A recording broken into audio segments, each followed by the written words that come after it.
नमस्कार।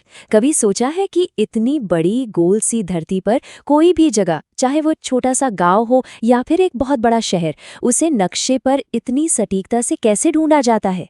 चलिए आज उसी शानदार सिस्टम के राज खोलते हैं जिसने ये सब मुमकिन किया है।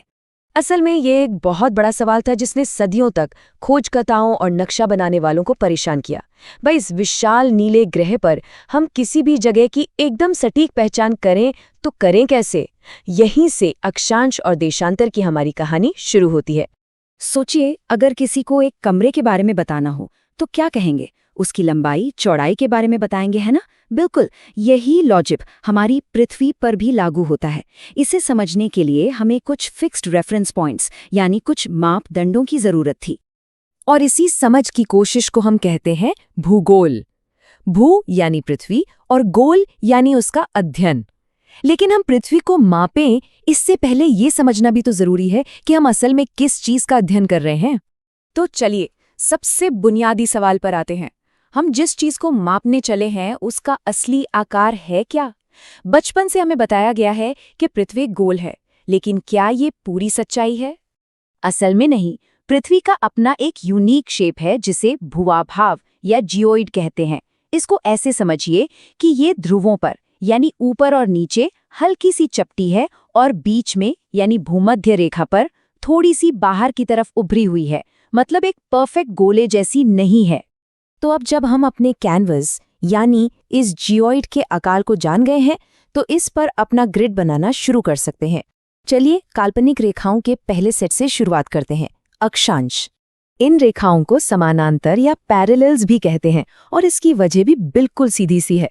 ये लेटी हुई रेखाएं हमेशा एक दूसरे से बराबर दूरी पर रहती हैं और कभी आपस में नहीं मिलती, बिल्कुल रेल की पटरियों की तरह जो अनंत तक साथ साथ चलती हैं।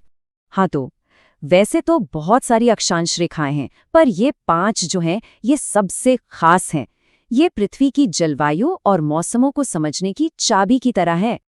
अब यहाँ एक मजेदार पहेली है। अगर हम हर 1 डिग्री पर एक अक्षांश गिने तो दक्षिणी ध्रुव के 90 डिग्री से लेकर उत्तरी ध्रुव के 90 डिग्री तक और बीच में 0 डिग्री भूमध्य रेखा को मिलाकर हमें मिलते हैं कुल 181 अक्षांश। लेकिन अगर हम अक्षांश रेखाओं की गिनती करें तो वो हैं सिर्फ 179। अजीब है ना? तो फिर ये 2 का फर्क क्यों? वो 2 अक्षांश आखिर कहाँ चले गए? तो इसका जवाब बड़ा ही सिंपल है। जो 90 डिग्री उत्तर और 90 डिग्री दक्षिण है यानी हमारे दोनों ध्रुव, वो असल में रेखाएं हैं ही नहीं। वो तो सिर्फ बिंदु हैं, एक सिंगल पॉइंट। और एक बिंदु की कोई लंबाई तो होती नहीं, इसलिए हम उन्हें रेखा नहीं गिन सकते। तो ये रेखाएं सिर्फ पता बताने के ही काम नहीं आती। इनका एक और बहुत बड़ा और जरूरी काम है।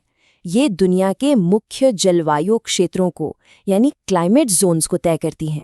ये जो खास अक्षांश रेखाएं हैं ये पृथ्वी को 3 मेन क्लाइमेट जोन्स में बांटती हैं। भूमध्य रेखा के पास का इलाका है उष्णकटिबंध, जहां साल भर जबरदस्त गर्मी रहती है। फिर आते हैं शीतोष्ण कटिबंध, जहां हमें अलग अलग मौसम देखने को मिलते हैं। और आखिर में ध्रुवों पर हैं शीत कटिबंध, जो सबसे ठंडे इलाके हैं। अच्छा, अब हमारे पास पूरब से पश्चिम जाने वाली लेटी हुई रेखाएं तो हैं, लेकिन अपनी ग्लोबल ग्रिड को पूरा करने के लिए हमें उत्तर से दक्षिण जाने वाली खड़ी रेखाओं की भी जरूरत है। तो चलिए देशांतर की दुनिया में कदम रखते हैं। अब ये रेखाएं अक्षांश से बिल्कुल अलग है। ये समानांतर नहीं होती। ये सभी उत्तरी और दक्षिणी ध्रुवों पर एक ही बिंदु पर आकर मिल जाती हैं। सोचिए, जैसे संतरे की फांकें एक जगह जुड़ी होती हैं, बिल्कुल वैसे ही। इसकी कहानी भी बड़ी मजेदार है। मान लीजिए 0 डिग्री देशांतर को अपना नाम कुछ खास पसंद नहीं आया, तो उसे कुछ और शानदार नाम दिए गए। इसे प्रधान मध्याह्न रेखा यानी प्राइम मेरिडियन कहते हैं, क्योंकि सारी गिनती यहीं से शुरू होती है। ग्रीनिच मेरिडियन इसलिए क्योंकि ये लंदन के पास ग्रीनविच की रॉयल ऑब्जर्वेटरी से गुजरती है। और अंतर्राष्ट्रीय समय रेखा क्योंकि दुनिया का टाइम, जी हाँ, इसी रेखा से सेट होता है। अब दुनिया के ठीक दूसरी तरफ 180 डिग्री देशांतर पर हमें मिलती है अंतर्राष्ट्रीय तिथि रेखा।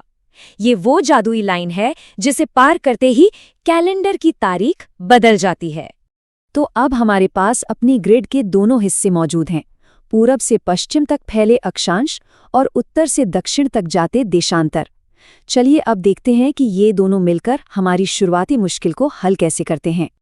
तो एक बार फटाफट देख लेते हैं। अक्षांश यानी लेटी हुई रेखाएं जो पूरी गोल है और एक दूसरे से कभी नहीं मिलती, और देशांतर यानी खड़ी रेखाएं जो आधी गोल है और ध्रुवों पर जाकर मिल जाती हैं। सिंपल। और जब इन लेटी हुई और खड़ी रेखाओं को एक साथ मिलाया जाता है तो एक पूरा ग्रिड तैयार हो जाता है।